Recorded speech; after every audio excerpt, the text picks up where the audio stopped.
వాక్య భాగము కీర్తనలు 3వ కొరింథీయులకు రాసిన పత్రిక 8వ అధ్యాయము 1 నుంచి 7 చదువుకుందాం. విగ్రహములకు బలిగా అర్పించిన వాటి విషయము మనమందరము జ్ఞానము గలవారమని ఎరుగుదుము. జ్ఞానము ఉప్పొంగజేయును, కానీ ప్రేమ క్షేమాభివృద్ధి కలిగజేయును.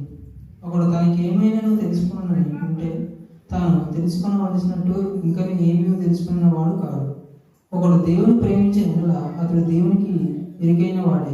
కాబట్టి విగ్రహములకు బలిగా అర్పించిన వాటిని తినట విషయము లోకమందు విగ్రహము వట్టిదని ఒక్కడే దేవుడు తప్ప వేరొక దేవుడు లేడని ఎరుగుదుము.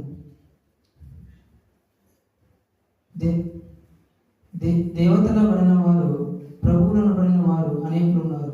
ఆకాశం అందైనను భూమి మీదైనను దేవతలనున్నవి ఉన్నను మనకు ఒక్కడే దేవుడు ఉన్నాడు, ఆయన తండ్రి. ఆయన నుండి సమస్తము కలిగింది. ఆయన నిమిత్తము మనం ఉన్నాము. మరియు మనకు ప్రభు ఒక్కడే, ఆయన యేసుక్రీస్తు. ఆయన ద్వారా సమస్తము కలిగింది, మనము ఆయన ద్వారా కలిగిన వారు. అయితే అందరి యందు ఈ జ్ఞానము లేదు.